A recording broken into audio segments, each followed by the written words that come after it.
before, we had like this little emblem of it was the university mascot on a cycle ergometer, pedaling for all of its worth. And then the phrasing on the top was House of Pain. It was a little earlier. Somebody was telling, who is it who sings the House of Pain? I mistakenly identified it previously last week. Somebody corrected me. Now I can't remember. Cypress Hill? Is it? House of Pain is the group. Sing this, it's an eponymously named song. House of Pain is the group. Is the group that sings? You think of like Jump Around or something? Yeah, I am thinking of that. There you go. Thank you, Sam. It was a little closer to their prevalence, which clearly is like elapsed in time. Okay, so let me just give you a little bit of suggestion on how you might handle. This is the output from the. It was somewhat embarrassing that I didn't be corrected 2 weeks in a row. Do those things. Okay, this is the output from our metabolic systems. Usually, what most, like if you do a VO2 max test, all you do is like scroll down to the bottom here and you're like, oh, what was the highest one? Hopefully it wasn't 25. I mean, hopefully that wasn't max. This looks like walking. And I'm pretty sure it was. So, sometimes there's like, it has this funky deal where the output from the metabolic cart has like a protected Excel sheet. So if you encounter that, just copy it and paste it into a new one. And then this is what I do. You can do exactly that, or you can do your own thing. But I have my system. And so what I like to do is I like to graph this out, and you will have seen one, right? It looked a lot like that probably when you administered the test last week. You see that thing? And the nice bit about like doing this is you can kind of tell, okay, well here's 5 minutes, and it does look like we were pretty much on time and administered the change when it should have occurred. Okay, so that's good. And then it looks like right at 10 minutes we probably did again. Here we might have let the subject go a little long, but I'm still going to take, it looked like the change happened right at time. So I'm going to take the last 2 minutes here, and then it looks like we changed it, but I'm going to take the last 2 minutes here because it looks like we were slow to get that, make this change. It looks like we let the person go for about 7 minutes. I guess we can let everybody know it's Luke. And then here, this looks great. Okay, so here's what I do when I do these things. I'm like, okay, right here, 5 minutes. That's good. I insert a line right there. And it lets me see here, it makes a break, and I can see where it is that's happening. I should be able to split the, what is this change? View. Split, just like that.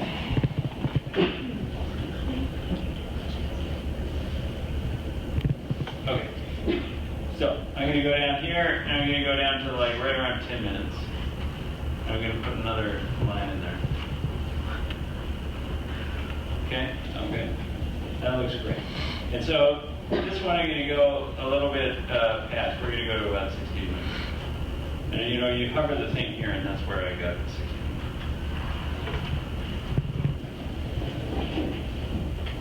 Okay, that looks good. And this looks like perfect, 21:52.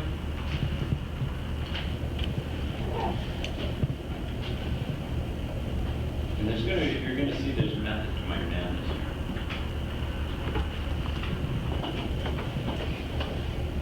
And then it goes. All right, great. And so I've asked you this previously. How long do we need to establish a steady state? You guys, almost everybody answered it was 3 minutes. And so that's how long we need before we can be sure the person is in steady state. These were typically 5-minute trials.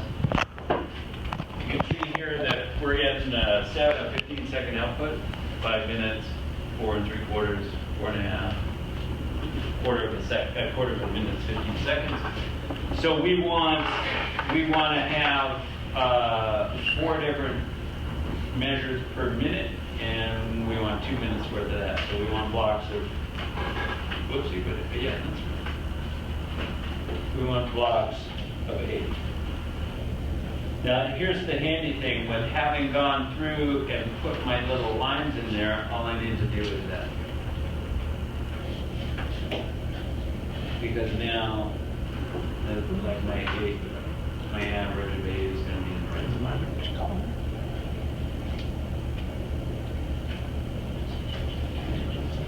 So now I've got the averages of all of those values, and I'm going to combine them a little bit and be able to show you what it looks like, what walking versus speed looks like.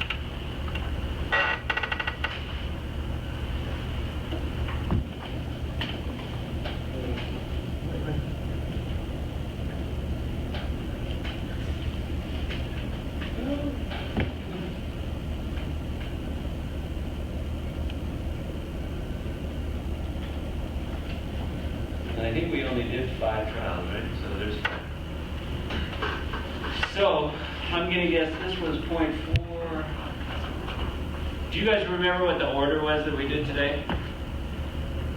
I think it was 1.2 to start, 0.4, 2, 0.8, and then what's the 1.6? Yeah.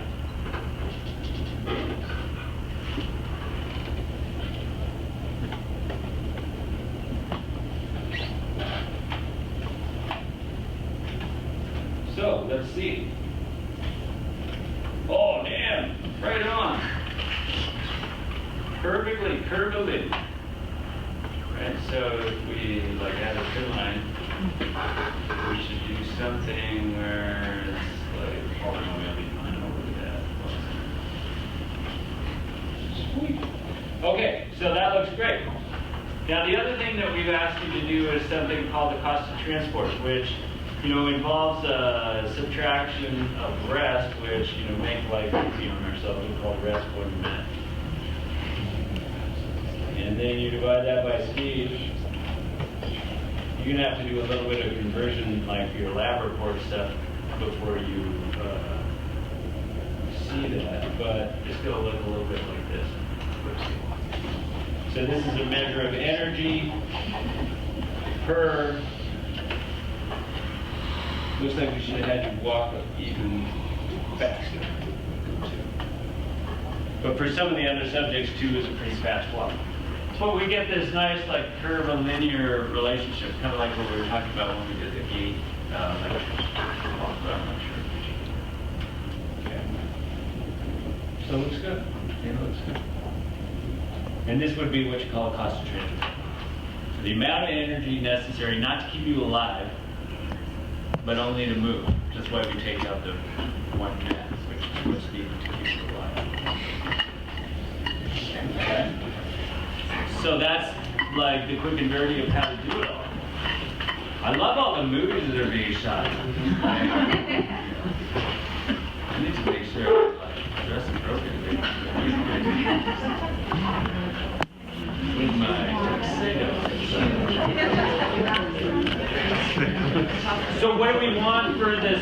What do we want for the walk run lab? So we want VO2 speed for walk and run.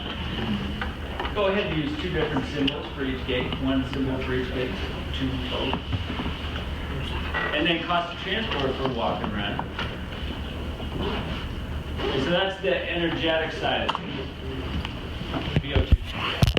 We're also going to give you the movements in the center of mass for the 5 walk trials that you did and the 5 run trials that you did. Okay, you're going to have, what we're going to do is make an average compilation.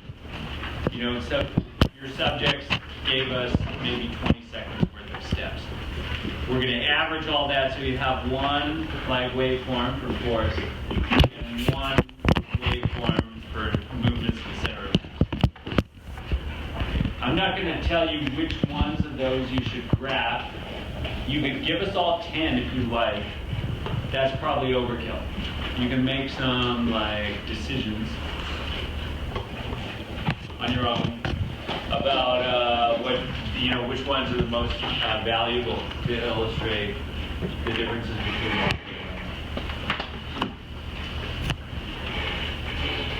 Don't tell Nate that I'm not asking you to like give us all of them because he's going to analyze them all. He might be a little annoyed. Why didn't you just tell him to do that and that? Hard learning program here. Okay, so you're going to have one figure that's illustrating the movements in the center of mass. You're going to have one like multi-panel figure that's illustrating the metabolic costs.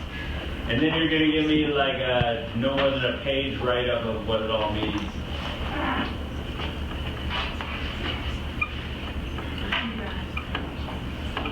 Yeah, except the first graph probably has like 2 panels.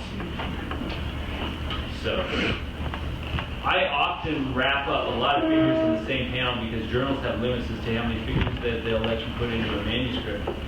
I'm not the only person that does it. But, sometimes it's not really right to think it's totally the same. So there's going to be at least 3. Probably more.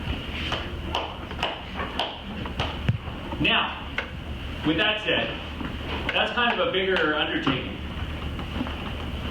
And we've got the muscle lab that's still outstanding. So here's what I would think. Because many of you, I think, have already done like the other parts of the muscle lab, and you're waiting on the force velocity bit. Okay? So if we make that one due next week, and then we move the walk run after spring break, it gives you a maximum amount of time to do the one that's kind of long. And next week's one on muscle fatigue, I'll take care of the data analysis. We'll do the lab, and then I'll bring the data in here, and I'll show you what it looks like. How about that? Yeah. Okay? Seems good for everybody? Very good.